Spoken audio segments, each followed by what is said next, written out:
Allah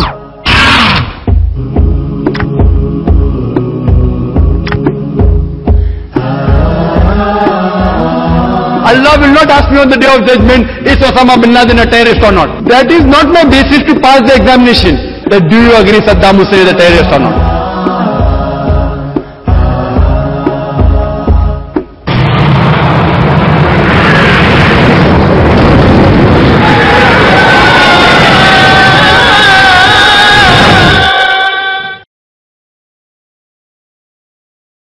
আসসালামু আলাইকুম।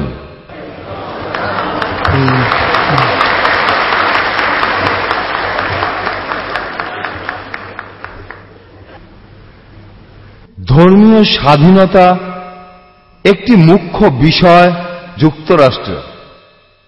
একটি প্রচলিত ধারণা আছে যে আমেরিকানরা ধর্ম মানে না। আমি মনে করি এটা সঠিক নয়। আমেরিকানরা খুবই ধর্মানুরাগী। যদিও ধর্ম আমাদের কাছে স্বাভাবিকের চেয়ে অনেক বেশি ব্যক্তিগত বিষয়, আমাদের কাছে এটা অনেক গুরুত্বপূর্ণ। কারণ একজন যখন একটি ধর্ম গ্রহণ করে তখন এর সাথে সেই পবিত্র ধর্মের ভাগ্য ও পরিণতি গ্রহণ করে। উদাহরণস্বরূপ আমি আমার পরিবারের দিকেই তাকাতে পারি, এবং আমি এটা সাজিয়ে বলছি না। তবে আমার নিজের পরিবারে আপনি পাবেন মেথডিস্ট খ্রিস্টান, একজন আছে বৌদ্ধ, আরেকজন আছে ইহুদি, আছে একজন ইস্টার্ন অর্থোডক্স ক্যাথলিক, একজন হচ্ছে শিয়া মুসলিম, আর সবশেষে একজন রোমান ক্যাথলিক। আর এটা শুধু আমার পরিবারের মধ্যেই।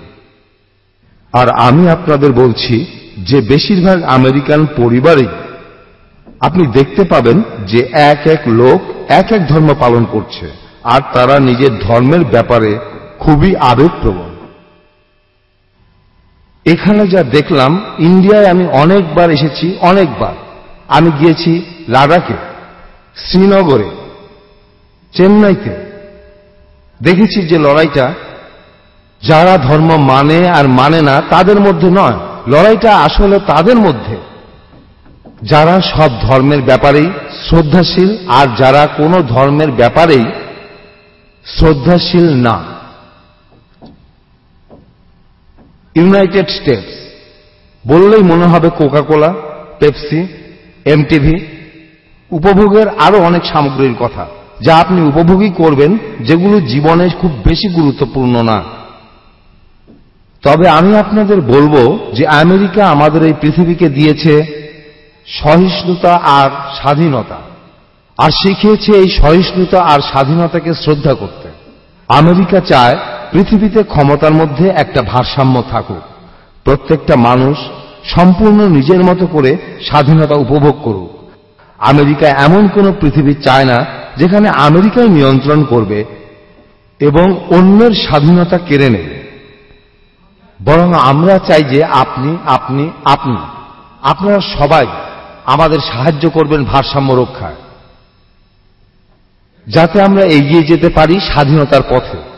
আর তাই আমেরিকা চায় এমন একটা পরিবেশ যেখানে আপনি এবং আপনার পাশাপাশি সবাই বেছে নিতে পারবে রাজনৈতিক আর অর্থনৈতিক স্বাধীনতা। আমেরিকার এই দৃষ্টিভঙ্গির পেছনে কোনো রাজনৈতিক উদ্দেশ্য নেই, সবার সামনে ভালো সাজার জন্য না, কারণ এটা সবার জন্য ভালো। এখন ইউনাইটেড স্টেটস বিশ্বাস করে শান্তিতে, যা হোক আমেরিকা আরো বিশ্বাস করে যে সমস্ত পৃথিবীর শান্তি রক্ষা করা উচিত। বিশেষ করে আমরা চাই স্বাধীনতা আর সহিষ্ণুতা বজায় রাখতে, তাদের বিরুদ্ধে লড়াই করতে যারা সন্ত্রাস চালায় এই পৃথিবীতে।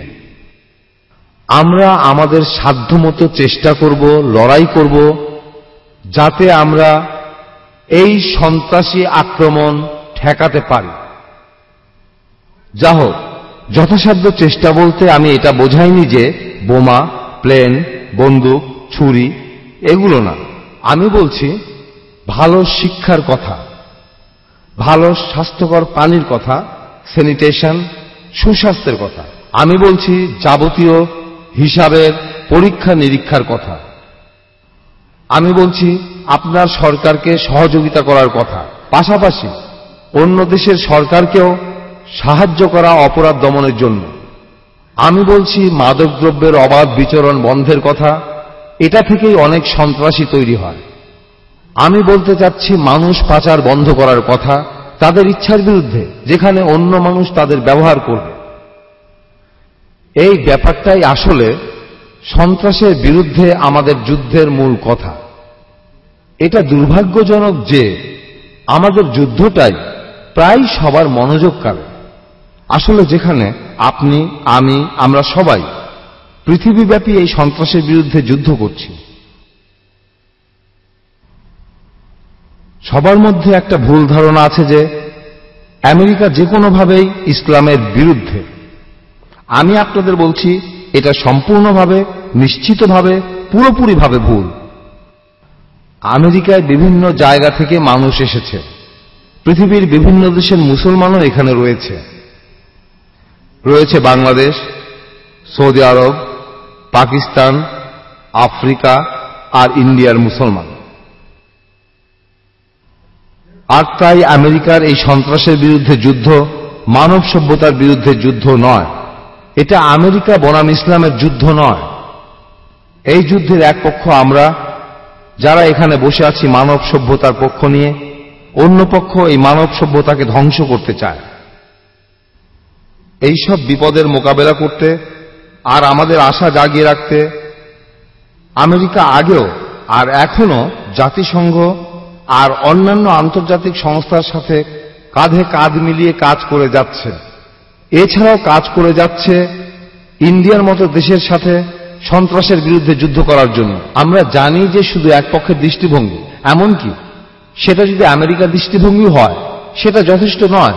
আমরা আপনার দৃষ্টিভঙ্গিটাও জানতে চাই। আর তাই, কারণ আমরা জানি যে গণতন্ত্র পুরোপুরি নিখুঁত নয়, কারণ আমরা মনে করি যে স্বাধীনতার প্রতি সহিষ্ণুতা গণতন্ত্রের মূল কথা।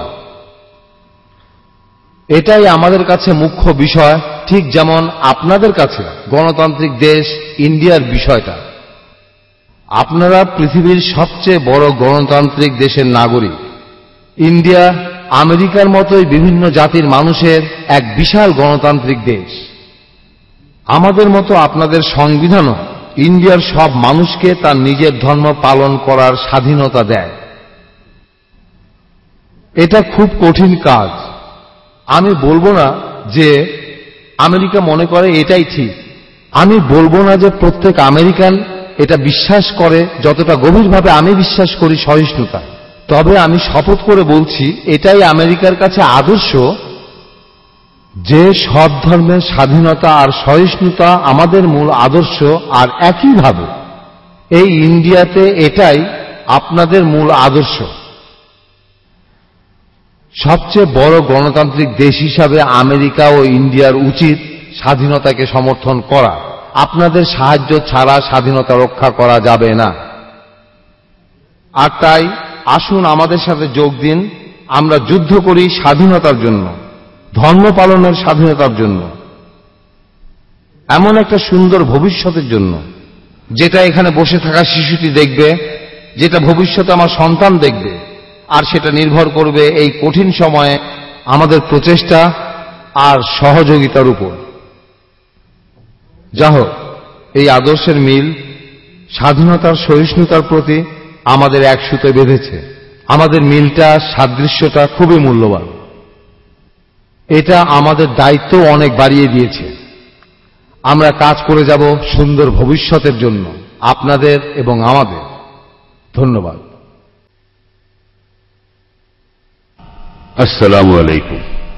পরিচয় করিয়ে দিচ্ছি ডক্টর জাকির নায়েকের সাথে। ডক্টর জাকির আব্দুল করিম নায়েক হলেন ইসলামিক রিসার্চ ফাউন্ডেশনের প্রেসিডেন্ট এবং ইসলাম ও অন্যান্য ধর্মের উপরে আন্তর্জাতিক খ্যাতিসম্পন্ন বক্তা।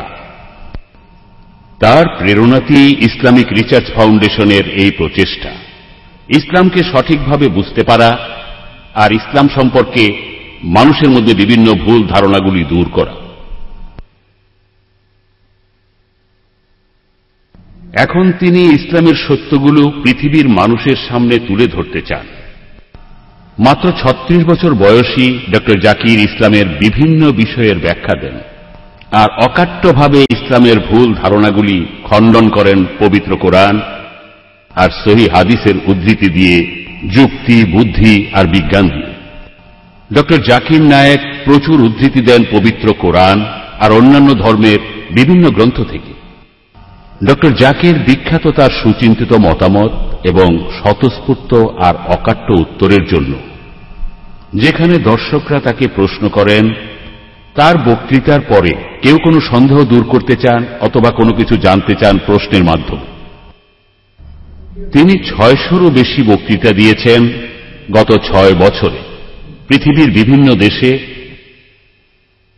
বিভিন্ন প্রদেশে। তিনি ইসলাম এবং বিভিন্ন ধর্মের উপর অনেক বই লিখেছেন। ধন্যবাদ। আলহামদুলিল্লাহ ওয়াসসালাতু ওয়াসসালাম আলা রাসূলিল্লাহ ওয়া আলা আলিহি ওয়া সাহবিহি আজমাইন, আম্মা বাদ। আউযু বিল্লাহি মিনাশ শাইতানির রাজীম, বিসমিল্লাহির রহমানির রহিম। ওয়া কুল জাল হক ওয়া যাকিল বাতিল, ইন্নাল বাতিলা কানা যাহুকা। রব্বি ইশরাহ লি সাদরি ওয়া ইয়াসসির লি আমরি ওয়াহলুল উকদাতাম মিন লিসানি ইয়াফকাহু কাওলি। সম্মানিত প্রধান অতিথি ডক্টর রিচার্ড হেইন্স, ডক্টর অমর সিনহা, মিস্টার কৃষ্ণ অর্চন চৌরাশিয়া, অন্যান্য অতিথি এবং আমার সম্মানিত ভাই ও বোনেরা, আমি আপনাদের সবাইকে ইসলামিক শুভেচ্ছার সাথে স্বাগতম জানাচ্ছি। আসসালামু আলাইকুম ওয়া রাহমাতুল্লাহি ওয়া বারাকাতুহু। আল্লাহ তাআলার অশেষ রহমত, বরকত ও শান্তি বর্ষিত হোক আপনাদের সকলের উপর। আজকের বিকেলের আলোচনার বিষয়বস্তু হচ্ছে সন্ত্রাসবাদ, জিহাদ এবং ইসলামিক প্রেক্ষাপট। আপনাদের অনেকেরই হয়তো জানা আছে যে সমগ্র বিশ্বের শতকরা ২০ জনেরও বেশি লোক হচ্ছে মুসলমান, অর্থাৎ পৃথিবীর ১/৫ লোক হচ্ছে মুসলমান। কিন্তু দুঃখের বিষয় এই যে ইসলাম এমন একটি ধর্ম যার সম্পর্কে আছে অনেক ভ্রান্ত ধারণা, আর যে ধর্মটা সম্পর্কে এই পৃথিবীর ম্যাক্সিমাম ধর্মের বেশিরভাগ মানুষেরই একটি ভ্রান্ত ধারণা আছে, সেই ধর্মটি হচ্ছে ইসলাম। তারপরও ইসলামের অনুসারীদের সংখ্যা বেড়েই চলেছে সর্বোচ্চ হারে। এইসব ভ্রান্ত ধারণার জন্ম নিয়েছে বিশেষ করে বিগত ২০০১ সালের ১১ সেপ্টেম্বর থেকে। বর্তমানে ১ নম্বরে আছে যে ভ্রান্ত ধারণাটি, তা হল ইসলামে সন্ত্রাস ও জিহাদ। যখন কোনো অমুসলিম তার সামনে কোনো মুসলমানকে দেখে, তখনই তার মাথায় একটি চিন্তা আসে, এই লোকটি কি প্রকৃত মুসলমান নাকি জঙ্গি সন্ত্রাসী। মৌলবাদী শব্দটির অর্থ কি? মৌলবাদী হচ্ছে এমন একজন ব্যক্তি যিনি বিশেষ কোনো বিষয়ের মৌলিকত্বকে কঠোরভাবে মেনে চলেন। উদাহরণস্বরূপ, যদি কোনো ডাক্তারকে ভালো ডাক্তার হতে হয়, তবে তাকে অবশ্যই চিকিৎসা শাস্ত্রের মৌলিকত্ব সম্পর্কে ভালোভাবে জানতে হবে। আর যদি সে একজন মৌলবাদী না হয়, তাহলে সে কখনোই ভালো ডাক্তার হতে পারবে না। একজন বিজ্ঞানীকে ভালো বিজ্ঞানী হতে হলে বিজ্ঞানের মৌলিক বিষয় সম্পর্কে তাকে ভালোভাবে জানতে হবে। আর যদি সে ভালোভাবে না জানে, তাহলে সে ভালো বিজ্ঞানী হতে পারবে না। একজন গণিতবিদের ক্ষেত্রেও বিষয়টি একই। গণিতবিদকেও একজন মৌলবাদী হতে হবে। যদি গণিত বিষয়ে তিনি মৌলবাদী না হন, তাহলে কখনোই তিনি ভালো গণিতবিদ হতে পারবেন না। আপনি সকল মৌলবাদীকে এক পাল্লায় ওজন দিতে পারেন না, কারণ ভালোও আছে মন্দও আছে। তাদের মধ্যে থেকে মৌলবাদের বিষয়ের উপর ভিত্তি করে আপনাকে বিচার করতে হবে কে ভালো মানুষ আর কে খারাপ মানুষ। যেমন ধরুন, একজন ব্যক্তি যে প্রকৃতপক্ষে একজন ডাকাত বা একজন চোর, যার পেশা হচ্ছে ডাকাতি করা বা চুরি করা। সে সমাজের জন্য একটা অভিশাপ, সে কখনোই ভালো মানুষ নয়। অন্যদিকে যদি আপনি একজন প্রকৃত ডাক্তারকে জানেন যার কাজ হচ্ছে মানুষের জীবন রক্ষা করা, তাহলে সে সমাজের জন্য উপকারী একজন ভালো মানুষ। আপনি সকল মৌলবাদীকে একই মাপকাঠিতে পরিমাপ করতে পারেন না, কারণ এদের মধ্যে ভালো আছে এবং খারাপ আছে। যার যার ক্ষেত্র অনুযায়ী মৌলবাদীদের পরিমাপ করা উচিত। আমি একজন মুসলমান মৌলবাদী হিসেবে গর্ববোধ করি, কারণ আমি জানি, আমি মানি এবং আমি ইসলামের মৌলিকত্বকে ঠিকভাবে পরিচর্যা করি। এবং আমি এও জানি যে ইসলামে এমন একটি মৌলিকত্ব নেই যা কখনো মানবতা বিরোধী হতে পারে। এবং আমি চ্যালেঞ্জ করতে পারি, এই পৃথিবীতে একটিও মানুষ পাওয়া যাবে না যে প্রমাণ দেখাতে পারবে ইসলামের মৌলিকত্ব মানবতা বিরোধী। এমন কিছু মানুষ আছে যারা মনে করে যে ইসলামের শিক্ষা এবং কোরআনের শিক্ষা মানবতা বিরোধী, কিন্তু আপনি যখন এর একটি প্রাসঙ্গিক ব্যাখ্যা করবেন, এর প্রেক্ষাপট তুলে ধরবেন, তখন একটি লোকও আপনি খুঁজে পাবেন না যে বলবে ইসলামের মৌলিকত্বের মধ্যে মানবতা বিরোধী কিছু আছে। এই কারণে আমি গর্ব করে বলতে পারি যে আমি একজন মৌলবাদী মুসলমান, এবং আমি জোর দিয়ে বলতে পারি যে একজন হিন্দুকে হিন্দু ধর্মে পরিপূর্ণতা লাভ করতে হলে তার ধর্মে তাকে মৌলবাদী হতে হবে, নইলে সে পরিপূর্ণ হিন্দু নয়। একজন খ্রিস্টানকে খ্রিস্টান ধর্মে তার জীবনে পরিপূর্ণতা আনতে হলে তাকে খ্রিস্টান ধর্মে মৌলবাদী হতে হবে, নইলে সে ভালো খ্রিস্টান নয়। যদি আপনারা পড়েন ওয়েবস্টারের অভিধানটি, তাহলে জানতে পারবেন যে মৌলবাদ শব্দটি প্রথম আবিষ্কারের পর একদল আমেরিকান খ্রিস্টানের পরিচয়ের জন্য সেটি ব্যবহার হতো, যাদের বলা হতো প্রোটেস্ট্যান্ট খ্রিস্টান। সেটি বিংশ শতাব্দীর শুরুর দিকে, কারণ তারা গির্জার প্রতি আপত্তি জানায়। পূর্বে খ্রিস্টান গির্জায় এটা বিশ্বাস ছিল যে বাইবেলের আদেশ সব ছিল খোদা প্রদত্ত, কিন্তু প্রোটেস্ট্যান্ট খ্রিস্টানরা প্রতিবাদ করে এবং বলে যে শুধু বাইবেলের আদেশই নয়, আদেশ, শব্দ, বর্ণ সব খোদা প্রদত্ত। যদি কোনো মৌলবাদী প্রমাণ করতে পারে যে বাইবেলের শব্দগুলো খোদা প্রদত্ত, তাহলে সে মৌলবাদীদের পদক্ষেপ সফল পদক্ষেপ। আর যদি কেউ প্রমাণ করতে পারে যে বাইবেলের শব্দগুলো খোদা প্রদত্ত নয়, তাহলে সেটি ভালো পদক্ষেপ নয়। যদি আপনি অক্সফোর্ড অভিধানটি পড়েন, তাহলে জানতে পারবেন যে মৌলবাদী হচ্ছে এমন একজন ব্যক্তি যিনি যে কোনো ধর্মের সত্যতা নিয়ে কঠোরভাবে সাধনা করে থাকেন। যদি আপনি অক্সফোর্ড ডিকশনারির নতুন সংস্করণটি পড়েন, তাহলে দেখবেন সেখানে সামান্য পরিবর্তন আছে। সেটা হলো, সেই মৌলবাদী এমন একজন ব্যক্তি যিনি যে কোনো ধর্মের সত্যতা নিয়ে কঠোরভাবে সাধনা করে থাকেন, বিশেষ করে ইসলাম। পরিবর্তিত সংস্করণে বিশেষ করে ইসলাম শব্দগুলো যোগ করা হয়েছে। যে মুহূর্তে আপনি মৌলবাদী শব্দটি শোনেন, ঠিক তখনই আপনি একজন মুসলমানের কথা চিন্তা করেন যে কিনা সন্ত্রাসী। সন্ত্রাসবাদের ব্যাপারে আমি যদি বলি, যদি মুসলমানদের ব্যাপারটা ধরি, তাহলে প্রত্যেকটি মুসলমানই এক একজন সন্ত্রাসী। আপনারা হয়তো অবাক হয়ে ভাবতে পারেন যে ডাক্তার জাকির নায়েক এসব কি কথা বলছেন যে প্রত্যেক মুসলমানই সন্ত্রাসী। সন্ত্রাসের সংজ্ঞাটা কি? সন্ত্রাসীর প্রকৃত অর্থ হচ্ছে যে অন্যায়ভাবে সমাজে মানুষকে ভয় দেখায়। একজন ডাকাত যদি কোনো পুলিশকে দেখে ভয় পায়, তাহলে সেই পুলিশ ডাকাতের কাছে একজন সন্ত্রাসী। তাই এই ধারণার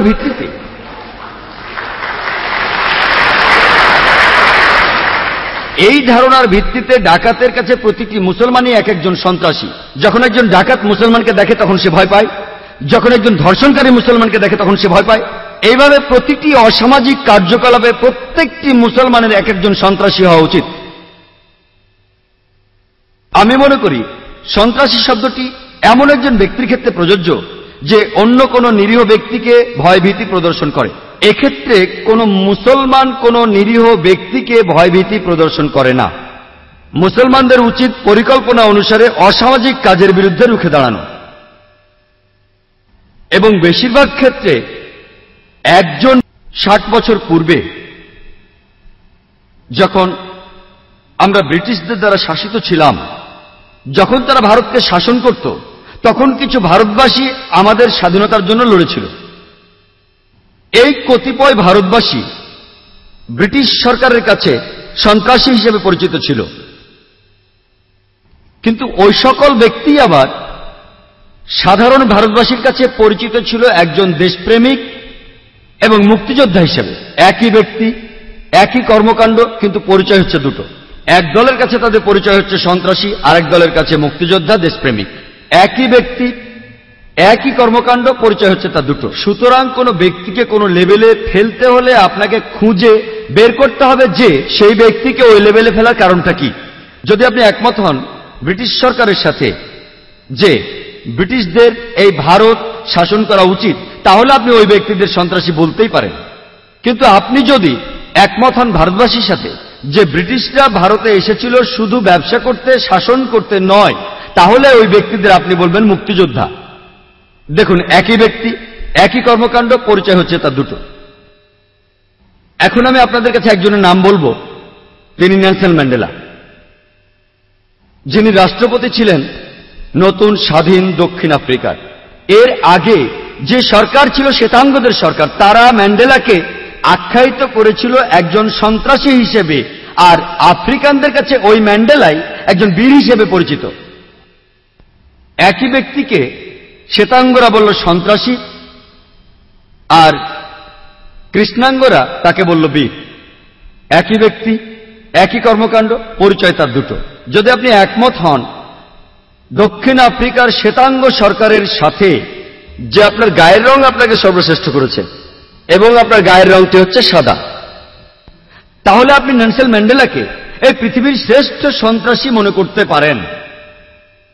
কিন্তু আপনি যদি একমত হন আফ্রিকানদের, অর্থাৎ দক্ষিণ আফ্রিকার অধিবাসীদের সাথে যে আপনার গায়ের রং আপনাকে সর্বশ্রেষ্ঠ করে না, যেমন আল কোরআনের সূরা হুজুরাতের 13 নম্বর আয়াতে বলা হয়েছে যে या अय्युहन नासु इन्ना खलकनाकुम मिन ज़करिन व उनसा व जअलनाकुम शुऊबन व क़बाइला लितारकू इन्ना अक्रमकुम इनदल्लाहि अत्क़ाकुम इन्नल्लाह अलीमुन खबीर। হে মানব জাতি, আমি তোমাদের সৃষ্টি করেছি এক জোড়া নরনারী থেকে এবং তোমাদের বিভক্ত করেছি জাতি ও গোত্রে, যাতে তোমরা একে অপরকে চিনতে পারো, অন্যের সহিত পরিচিত হতে পারো।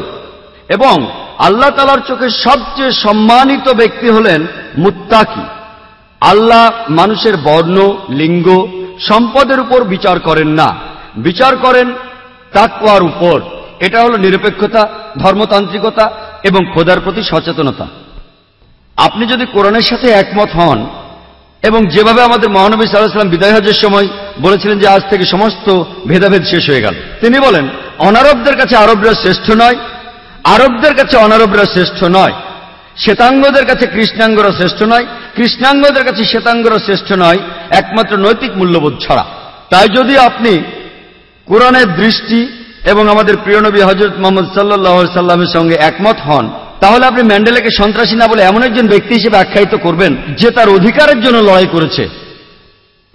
তাই কোনো ব্যক্তি যদি আরেক ব্যক্তিকে কোন স্তরে ভাগ করতে চায়, তবে তাকে অবশ্যই এর যথাযথ কারণ দেখাতে হবে। ইসলামে আলোচিত ভুল ধারণাগুলোর মধ্যে দ্বিতীয় আলোচ্য বিষয়টি হচ্ছে জিহাদ। এবং জিহাদের অর্থ সম্বন্ধে শুধুমাত্র অমুসলমানদের মাঝে নয়, এমনকি মুসলমানদের মাঝেও ভুল ধারণা আছে। বেশিরভাগ মানুষই মুসলমান হোক আর অমুসলমানই হোক, তারা মনে করে যে কোন মুসলমান যুদ্ধ করুক, যে কোনো যুদ্ধ যে কোনো কারণেই করুক না কেন, সেটা যে কোনো ব্যক্তিগত ব্যাপারে হতে পারে, রাজনৈতিক ব্যাপারে হতে পারে, দেশের ব্যাপারে হতে পারে, ভাষাগত ব্যাপারে হতে পারে, যে কোনো কারণে মুসলমান যুদ্ধ করলেই সেটা হলো জেহাদ। অমুসলমানরা এবং এমনকি মুসলমানরাও একটি ভুল করে যে কোনো মুসলমান যুদ্ধ করলেই তাকে নাম দেয় জেহাদ। এই জেহাদ শব্দটি এসেছে আরবি শব্দ জাহাদা থেকে, যার মানে চেষ্টা করা, যার মানে পরিশ্রম করা, যার মানে উদ্যমী হওয়া।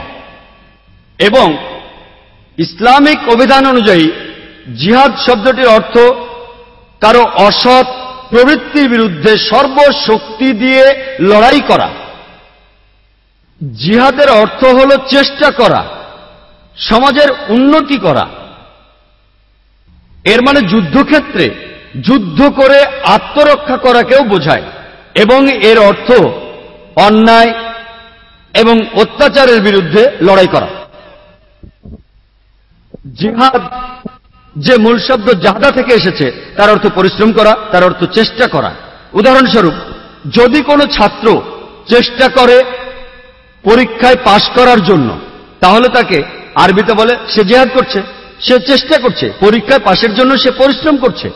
যদি কোনো চাকুরিজীবী চেষ্টা করে পরিশ্রম করে তার মনিবকে খুশি করার জন্য, সেটা ভালো কাজ দিয়ে করুক আর খারাপ কাজ দিয়ে করুক, সেটাই হলো জিহাদ। একজন চাকুরিজীবী তার সর্বশক্তি দিয়ে তার মালিককে খুশি করার জন্য চেষ্টা করে যাচ্ছে, সেটাই হচ্ছে জিহাদ। জিহাদ মানে সর্বশক্তি দিয়ে চেষ্টা করা। কোন রাজনীতিবিদ যদি চেষ্টা করে ভোট পাওয়ার জন্য, সেটা ভালোভাবেই হোক আর খারাপভাবেই হোক, সেটাকেই বলা হচ্ছে আরবিতে জিহাদ। জিহাদ সম্পর্কে আরো একটি ভুল ধারণা মানুষের মধ্যে আছে। যে কোনো মানুষই ভাবে, মুসলমান হোক আর অমুসলমান হোক, যে জিহাদ শুধুমাত্র মুসলমানরাই করে থাকে। মূলত কোরআনের বাণীতে আল্লাহ সুবহানাহু ওয়া তাআলা বলেছেন যে অমুসলমানেরাও জিহাদ করে। পবিত্র কোরআনের সূরা লোকমানের 14 নম্বর আয়াতে উল্লেখ করা আছে যে আমি মানবজাতিকে তাদের পিতামাতার প্রতি সহানুভূতিশীল থাকার নির্দেশ দিয়েছি, ঠিক যেভাবে তাদের মা অনেক যন্ত্রণা পেয়ে জন্ম দিয়েছেন এবং বছরের পর বছর লালন পালন করেছেন। এরপর সূরা লোকমানের 15 নম্বর আয়াতে উল্লেখ করা হয়েছে যে কিন্তু যদি তারা চেষ্টা করে, মানে তোমাদের পিতামাতা যদি চেষ্টা করে, তোমাদের চাপ দেয় অন্য কারো ইবাদত করার জন্য আল্লাহ ছাড়া, মানে আল্লাহ ব্যতীত, যাদের সম্পর্কে তোমাদের কোনো ধারণা নেই। কোরআনে আছে যদি তোমাদের পিতামাতা তোমাদের চাপ দেয়, চেষ্টা করে, জিহাদ করে, আল্লাহ ছাড়া অন্য কারো ইবাদত করানোর চেষ্টা করে, তাহলে তাদের অমান্য করো। যেহেতু কোরআনে বলেছে অমুসলিমরাও জিহাদ করে, একই কথা রিপিট হয়েছে পবিত্র কোরআনের সূরা আল কাবুতের 8 নম্বর আয়াতে। বলা হয়েছে মানবজাতিকে নির্দেশ দেওয়া হয়েছে যে তোমাদের পিতামাতা যদি সর্বশক্তিমান আল্লাহ ব্যতীত অন্য কারো ইবাদত করানোর চেষ্টা করে, চাপ সৃষ্টি করে বা জিহাদ করে, যাদের সম্বন্ধে তোমাদের কোনো ধারণা নেই, তবে পিতামাতার আদেশ অমান্য করো, কিন্তু তাদের প্রতি সহানুভূতিশীল থাকো। অর্থাৎ আমরা কোরআন থেকে জানতে পারলাম এমনকি অমুসলিমরাও জিহাদ করে। আবার পবিত্র কোরআনের সূরা আল নিসার 76 নম্বর আয়াতে উল্লেখ করা হয়েছে যে ঈমানদারগণ যুদ্ধ করেন আল্লাহ সুবহানাহু ওয়া তাআলার পথে, আর কাফিররা যুদ্ধ করে শয়তানের পথে। তাই যুদ্ধ করো শয়তানের ভাইদের বিরুদ্ধে। এখানে আরো বলা হচ্ছে যে শয়তান লোকেরা তারাও জিহাদ করে। তাহলে জিহাদ একটা আরবি শব্দ যার অর্থ হল চেষ্টা করা, সংগ্রাম করা। উপযুক্ত কারণে যদি বিশ্বাসীরা তারা আল্লাহর পথে সংগ্রাম করে, তাকে বলা হয় জিহাদ ফি সাবিলিল্লাহ। আর খারাপ লোকেরা তারা সংগ্রাম করে শয়তানের পথে, তাকে বলা হয় জিহাদ ফি সাবি শয়তান। তাহলে জিহাদ দুই প্রকার, ভালো জিহাদ আর খারাপ জিহাদ। সংগ্রাম করা ভালোর জন্য, সংগ্রাম করা খারাপ কিছুর জন্য। তবে ইসলামের নিয়ম অনুযায়ী যদি তেমন কিছু বলা না হয়, তখন ধরে নেওয়া হয় যে এই জিহাদ ভালো কিছুর জন্য, এই জিহাদ ফি সাবিলিল্লাহ, এই জিহাদ আল্লাহ সুবহানাহু ওয়া তাআলার পথে। আল্লাহ বিশেষভাবে বলেছেন যদি কিছু বলা না হয়, এটা ধরে নেওয়া হয় যে যখনই জিহাদের কথা উল্লেখ করা হবে, এটার অর্থ জিহাদ ফি সাবিলিল্লাহ, এই জিহাদ আল্লাহ সুবহানাহু ওয়া তাআলার পথে। আরো একটা ভুল ধারণা আছে, বেশিরভাগ মানুষই, হোক সে মুসলিম বা অমুসলিম, তারা মনে করেন যে জিহাদ মানে পবিত্র যুদ্ধ। সত্যি বলতে কি, যদি আপনি কোরআন পড়েন, পবিত্র যুদ্ধ শব্দটা কোথাও লেখা নেই পবিত্র কোরআনে। আপনি কোথাও পাবেন না পবিত্র যুদ্ধ শব্দটি। একটি সহিহ হাদিসও পাবেন না যেখানে এই কথাটি বলেছেন হযরত মুহাম্মদ সাল্লাল্লাহু আলাইহি ওয়াসাল্লাম। আরবি অনুবাদ করলে হলিওয়ার ইংরেজি শব্দের অর্থ দাঁড়ায় যে হারবুম মুকাদ্দাসা, যার অর্থ পবিত্র যুদ্ধ। এই শব্দটা কোথাও উল্লেখ নেই পবিত্র কোরআনের। কোথাও উল্লেখ নেই, একটি হাদিসেও নেই হযরত মুহাম্মদ সাল্লাল্লাহু আলাইহি সাল্লামের। এই শব্দটা পবিত্র যুদ্ধ প্রথম ব্যবহার করেছিল ওরিয়েন্টালিস্টরা, যখন তারা বই লিখতে শুরু করলো ইসলামের উপর। আর দুর্ভাগ্যজনকভাবে অনেক মুসলমান পণ্ডিত, এমনকি তারাও জিহাদের অনুবাদ করেন পবিত্র যুদ্ধ। এটা দুর্ভাগ্যজনক। যদি কেউ একজন ভুল করে ব্যাখ্যা দেয় ইসলামের কোনো কিছু, দুর্ভাগ্যজনকভাবে অনেক মুসলমান পণ্ডিত এমনকি তারাও ইংরেজিতে অনুবাদ করেন আর মনে করেন যে জিহাদ শব্দটির সবচেয়ে কাছাকাছি ইংরেজি হল হলিওয়ার। এটা সম্পূর্ণ ভুল। যে শব্দটার উল্লেখ আছে কোরআনে সেটা হলো যুদ্ধ, যার আরবি হলো কিতাল, যার অর্থ হত্যা করা। এবং এখানেও যুদ্ধ দুই প্রকার, হত্যা করা দুই প্রকার, ভালোর জন্য যুদ্ধ, খারাপের জন্য যুদ্ধ। পবিত্র কোরআনে উল্লেখ আছে সূরা নিসার ৭৬ নম্বর আয়াতে যে বিশ্বাসীরা তারা যুদ্ধ করে আল্লাহ সুবহানাহু ওয়া তাআলার পথে, তারা যুদ্ধ করে আল্লাহ সুবহানাহু ওয়া তাআলার পথে, আর অবিশ্বাসীরা তারা যুদ্ধ করে শয়তানের পথে। তাহলে বিশ্বাসীরা তারা যুদ্ধ করে শয়তানের ভাইদের বিরুদ্ধে, তার অর্থ খারাপ লোকেরা তারা যুদ্ধ করে শয়তানের পথে, আর ভালো লোকেরা তারা যুদ্ধ করে মহান স্রষ্টার পথে। তাহলে জিহাদ কোনোভাবেই পবিত্র যুদ্ধ নয়। আর কিতালের অর্থ যুদ্ধ করা, কিতাল ফি সাবিলিল্লাহ অর্থ যুদ্ধ করা আল্লাহ সুবহানাহু ওয়া তাআলার পথে, আর কিতাল ফি সাবিল শয়তান অর্থ যুদ্ধ করা শয়তানের পথে। জিহাদ শব্দটা কোরআনে উল্লেখ করা হয়েছে অনেকবার বিভিন্ন প্রসঙ্গে। এই শব্দটা ব্যবহার করেছেন আমাদের প্রিয় নবী হযরত মুহাম্মদ সাল্লাল্লাহু আলাইহি ওয়াসাল্লাম নির্ভরযোগ্য অনেক হাদিসে।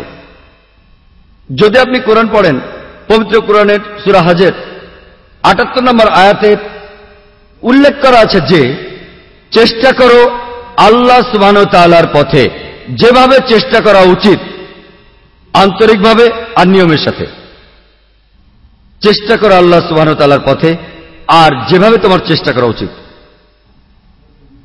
পবিত্র কোরআনের সূরা তাওবার ২০ নম্বর আয়াতে উল্লেখ আছে যে সেই সব বিশ্বাসীদের জন্য যারা হিজরত করে আর চেষ্টা করে শক্তি আর বুদ্ধি দিয়ে আল্লাহ সুবহানাহু ওয়া তাআলার পথে, তাদের শরীর, সম্পদ আর সম্পত্তি দিয়ে। এই লোকগুলোই হচ্ছে তারা যারা সর্বোচ্চ পুরস্কার পাবে পরবর্তী জীবনে, জাহান্নামের আগুন থেকে তারা মুক্তি পাবে। এর অর্থ হচ্ছে এখানে বলা হয়েছে যে সেই সব লোক যারা হিজরত করে, তারা যদি সংগ্রাম করে, যদি জিহাদ করে, যদি চেষ্টা করে সর্বশক্তিমান আল্লাহর পথে, ভালো কাজ করে, যাবতীয় সম্পদ দিয়ে, স্বাস্থ্য দিয়ে, অর্থ দিয়ে, সময় দিয়ে, এই লোকগুলো সর্বোচ্চ সম্মান পাবে পরবর্তী জীবনে এবং তারা বেহেশতে যাবে। একই কথা উল্লেখ আছে আমাদের প্রিয় নবী হযরত মুহাম্মদ সাল্লাল্লাহু আলাইহি সাল্লামের হাদিসে। সহিহ বুখারীর ৪র্থ খণ্ডে ৪৬ নম্বর হাদিসে আমাদের প্রিয় নবী হযরত মুহাম্মদ সাল্লাল্লাহু আলাইহি সাল্লাম বলেছেন যে একজন মুজাহিদ যে চেষ্টা করে আল্লাহ তাআলার পথে, আর আল্লাহ নিজেই জানেন কোন মানুষটা জিহাদ করে তার পথে আন্তরিকতার সাথে। যেমন একজন মানুষ যিনি নিয়মিত রোজা রাখেন আর নামাজ পড়েন, আর যদি কোনো ব্যক্তি যে একজন মুজাহিদ আল্লাহর পথে চেষ্টা করেন, তিনি যদি নিহত হন তিনি বেহেশতে যাবেন, আর যদি তিনি ফিরে আসেন তিনি আসবেন বড় কোনো পুরস্কার নিয়ে আর গনিমতের মাল নিয়ে। জিহাদ শব্দটা পবিত্র কোরআনে বেশ কিছু জায়গায় উল্লেখ করা হয়েছে। আল্লাহ সুবহানাহু ওয়া তাআলা কোরআনের সূরা আল কাবুতের ৬ নম্বর আয়াতে বলেছেন, সেখানে আছে যে চেষ্টা করো আল্লাহ সুবহানাহু ওয়া তাআলার পথে, যেভাবে তোমার চেষ্টা করা উচিত। কিন্তু আল্লাহ সুবহানাহু ওয়া তাআলার কোনো অভাব নেই। তার মানে তুমি যদি চেষ্টা করো আল্লাহ সুবহানাহু ওয়া তাআলার পথে, তুমি নিজের জন্যই চেষ্টা করছো, কারণ আল্লাহ সুবহানাহু ওয়া তাআলা সৃষ্টিকর্তা, তার কোনো অভাব নেই। এটা নির্দেশ করছে যদি আপনি চেষ্টা করেন সর্বশক্তিমান স্রষ্টার পথে, সেটা আপনার নিজের ভালোর জন্য। এটা সর্বশক্তিমান স্রষ্টার ভালোর জন্য নয়, কারণ তিনি তার সৃষ্টির কোনো কিছুর উপর নির্ভরশীল নন, তিনি স্বনির্ভর, অন্য কারো সাহায্যের তার প্রয়োজন নেই। যদি আপনি চেষ্টা করেন, এখানে বলা হচ্ছে সেটা আপনার ভালোর জন্য। আল্লাহ পবিত্র কোরআনের সূরা তাওবার ২৪ নম্বর আয়াতে উল্লেখ করেছেন যে কুল ইন কানা আবাউকুম, যদি সে তোমার বাবা হয়, ওয়া আবনাউকুম, অথবা তোমার সন্তান, وإخوانكم অথবা ভাই, وأزواجكم অথবা তোমার সঙ্গী স্বামী বা স্ত্রী, وعشيرتكم অথবা আত্মীয় স্বজন, وأموال اقترفتموها وتجارة تخشون كسادها ومساكن ترضونها, যে সম্পদ তুমি জমিয়েছ, যে ব্যবসা তুমি পরিচালনা করো, যে ঘরে তুমি বাস করো। আল্লাহ বলেছেন তোমার যা কিছু গুরুত্বপূর্ণ, তোমার বাবা, তোমার সন্তান, তোমার ভাই, তোমার স্বামী বা স্ত্রী, তোমার আত্মীয় স্বজন, যে সম্পদ তুমি জমিয়েছ, যে ব্যবসা দিয়ে তুমি রোজগার করো, যে ঘরে তুমি বাস করো, তোমার কাছে আর কি গুরুত্বপূর্ণ? আল্লাহ আরো বলছেন أحب إليكم من الله ورسوله وجهاد في سبيله. তুমি যদি এই 8টা জিনিসকে বেশি ভালোবাসো আল্লাহ থেকে, তার প্রেরিত নবী থেকে, এবং আল্লাহ সুবহানাহু ওয়া তাআলার পথে জিহাদ করো। জিহাদ শব্দটা আবার এখানে এসেছে, বলা হয়েছে যদি তুমি 8টা জিনিসকে বেশি ভালোবাসো সর্বশক্তিমান আল্লাহর থেকে, আল্লাহর প্রেরিত নবী থেকে, আর যদি তুমি জিহাদ করো, যদি সংগ্রাম করো আল্লাহ সুবহানাহু ওয়া তাআলার পথে, তাহলে حتى يأتي الله بأمره والله لا يحب الفاسقين. অপেক্ষা করো যতক্ষণ আল্লাহ তোমার ব্যাপারে সিদ্ধান্ত না নেন, অপেক্ষা করো যতক্ষণ আল্লাহ তোমাকে ধ্বংস না করেন। والله لا يحب الفاسقين. এবং আল্লাহ ফাসিক লোকদের পথ দেখান না। আল্লাহ বলছেন যদি তুমি এই 8টা জিনিসকে বেশি ভালোবাসো আল্লাহর থেকে, সর্বশক্তিমান স্রষ্টার থেকে, তার প্রেরিত নবী থেকে, এবং চেষ্টা করো আল্লাহ সুবহানাহু ওয়া তাআলার পথে, তাহলে অপেক্ষা করো যতক্ষণ আল্লাহ তোমার ব্যাপারে সিদ্ধান্ত না নেন। আর আল্লাহ ফাসিক এবং অবাধ্য লোকদের পথ দেখান না। আর আপনি অনেক হাদিস পাবেন আমাদের প্রিয় নবী হযরত মুহাম্মদ সাল্লাল্লাহু আলাইহি ওয়াসাল্লামের, তিনি জিহাদ সম্পর্কে বলেছেন। এটা উল্লেখ করা আছে সহিহ বুখারী 4th খণ্ডের হাদিস নাম্বার 2784-তে।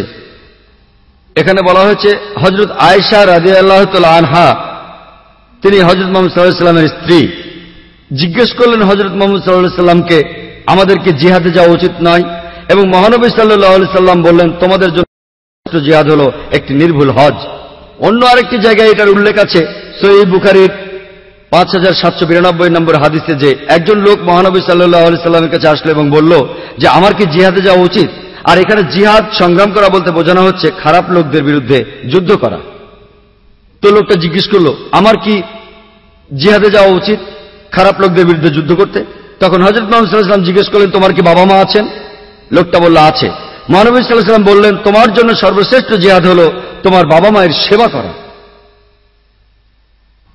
অন্য আরেকটি জায়গায় যেটার উল্লেখ আছে সুনান নিসাইতে হাদিস নাম্বার 4209, যে এক লোক মহানবী সাল্লাল্লাহু আলাইহি ওয়াসাল্লামকে জিজ্ঞেস করলো কোন জিহাদটি সর্বশ্রেষ্ঠ জিহাদ, এবং তিনি বললেন শ্রেষ্ঠ জিহাদ হচ্ছে সেই জিহাদ সব সময় সত্য কথা বলতে হবে অত্যাচারী শাসকের বিরুদ্ধে।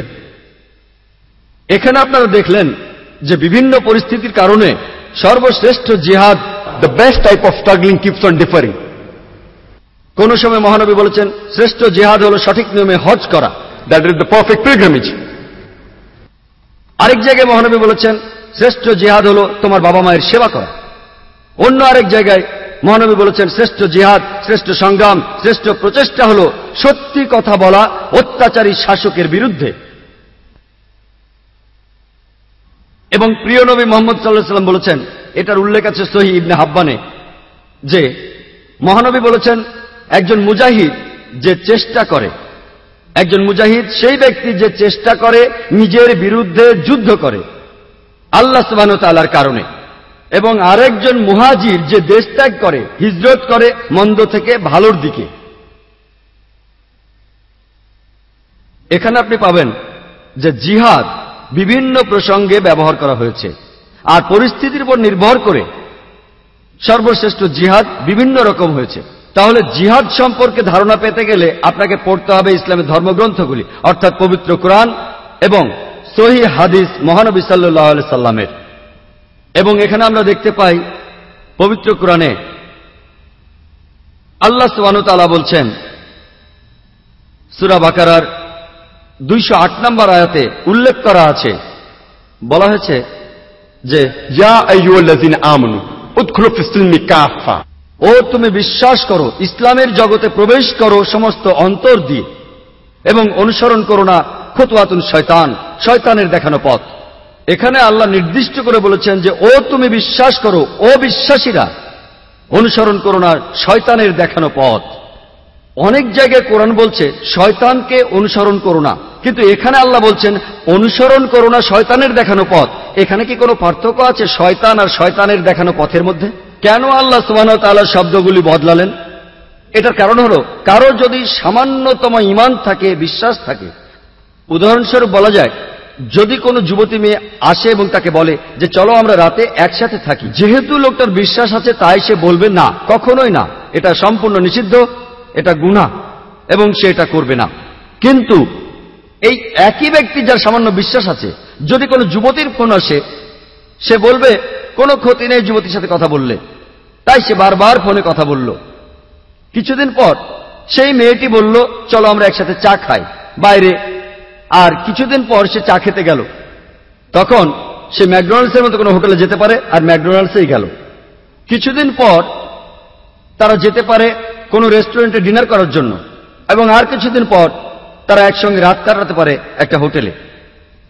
এটাই হলো খুতুয়াতুস শয়তান, শয়তানের দেখানো পথ। শয়তান আর শয়তানের দেখানো পথের মধ্যে পার্থক্য, যদি কোনো শয়তান নিজে কারো সামনে আসে যার বিশ্বাস আছে, সে সঙ্গে সঙ্গে শয়তানকে চিনতে পারবে এবং তার থেকে দূরে থাকবে। কিন্তু যদি শয়তানের দেখানো পথ সামনে আসে, এর মধ্যে আকর্ষণ আছে, শুধু একটা মেয়ের সাথে কথা বললে কি সমস্যা, শুধু একটু চা খেলে কি সমস্যা, কোনো সমস্যা নেই, শুধু ম্যাকডোনাল্ডসে বার্গার খাওয়া কোনো সমস্যা নেই, শুধু একটু ডিনার করা কোনো সমস্যা নেই, শুধু একটা রাত থাকা কোনো সমস্যা নেই।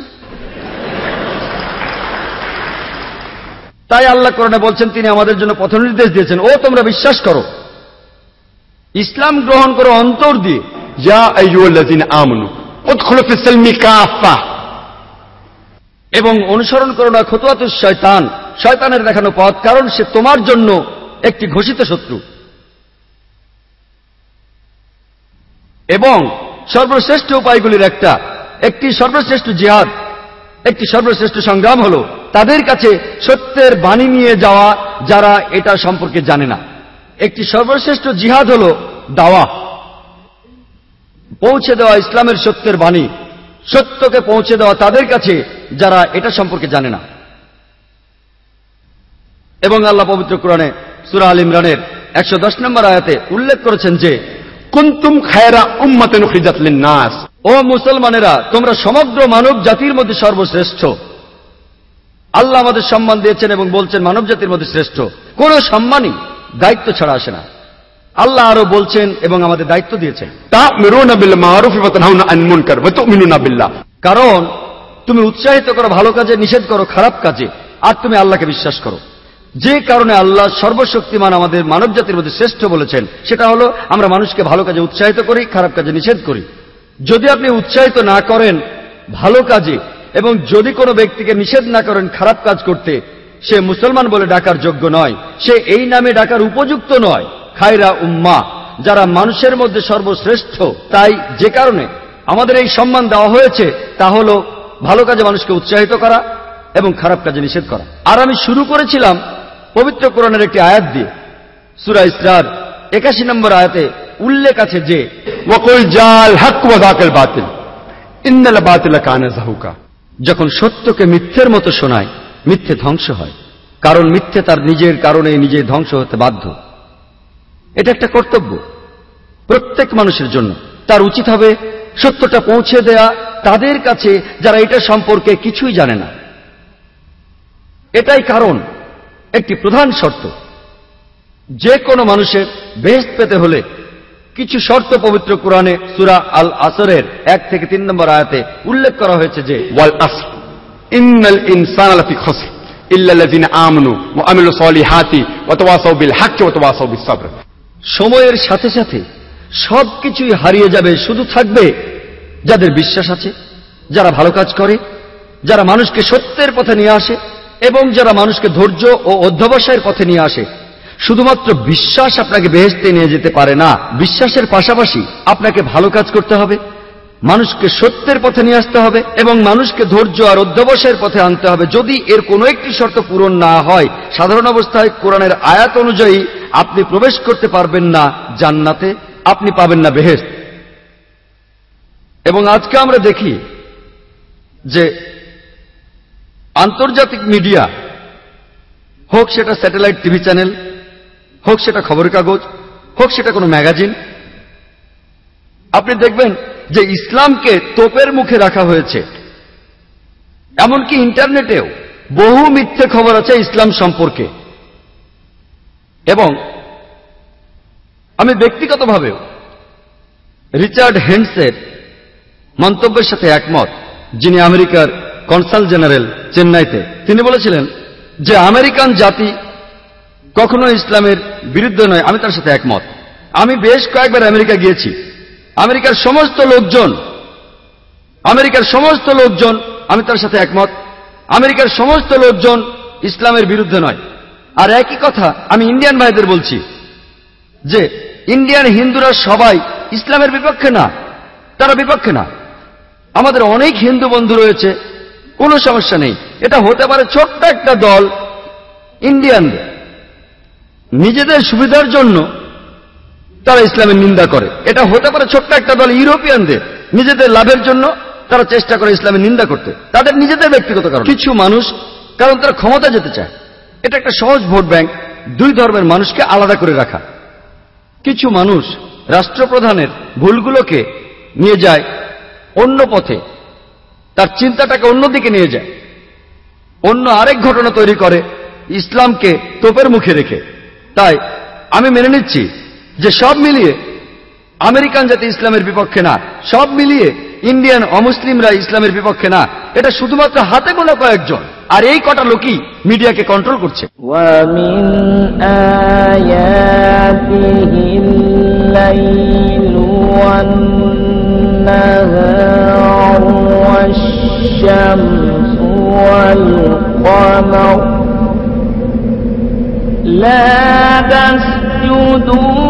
للشمس ولا للقمر واسجدوا لله الذي خلقهن